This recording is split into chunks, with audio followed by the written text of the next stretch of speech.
دکاور در حضور پرزیدنت تاجیکستان امامعلی رحمان در ایسار رسمی افتتاح ممنوعگاه حیوانات و پرنده های نادر جمعیت سهامی قله های تاجیک دایر شد. این ممنوعگاه در تل و تپه ها و کوه های ایسار در میدان بیش از 4000 گکتار زمین دامن گسترده، در حدود آن بیش از 400,000 بیخ نهال‌های گوناگون میوه دهنده، سویا افکن، آرایشی و گلها، همچنین زیاده از 1 میلیون بیخ نهال پسته محلی شناندند که بنا به گزارش خدمات مطبوعات پرزیدنت این تدبیر در تاریخ کشور بی‌سابقه می باشد.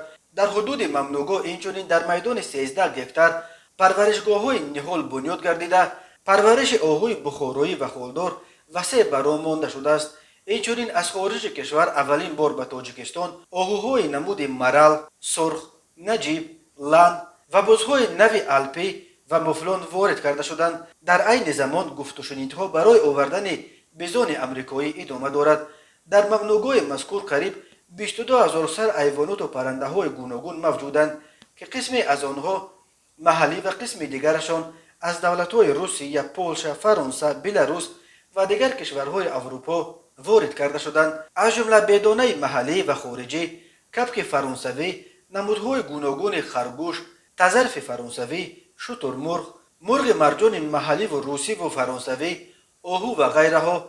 در این ممنوعگاه نمودهای گوناگون مرغ تزرف که از جمله پرنده‌های نادر طبیعت تاجیکستان به شمار می‌روند پرورش می‌یابند. همچنین در این موضع بنای اینکوباسیونی و 4 حوزه ماهی پروری ساخته شده است با مقصد از باران‌های شدید، برف و دیگر حادثه‌های طبیعی امین نگاه داشتن حیوانات و پرنده‌ها. در حدود منطقه 13 بنای مخصوص از جمله قفس‌ها بنیاد شده است. عین حال در قفس‌های ممنوعگاه حیوانات و پرنده‌های جمعیت سهامی قله‌های تاجیک نگاه داشته شده.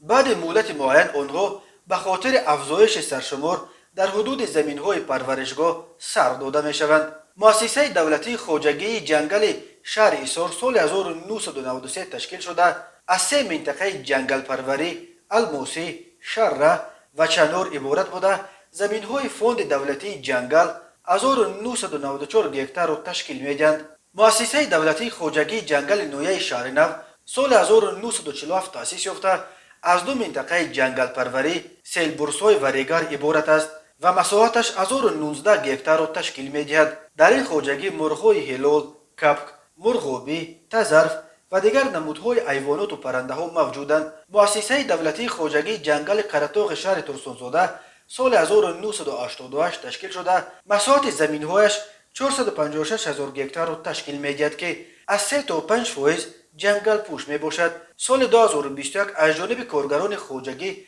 7 گکتار جنگل نو بنیاد شد. 30 گکتار جنگل برقرار گردیده است.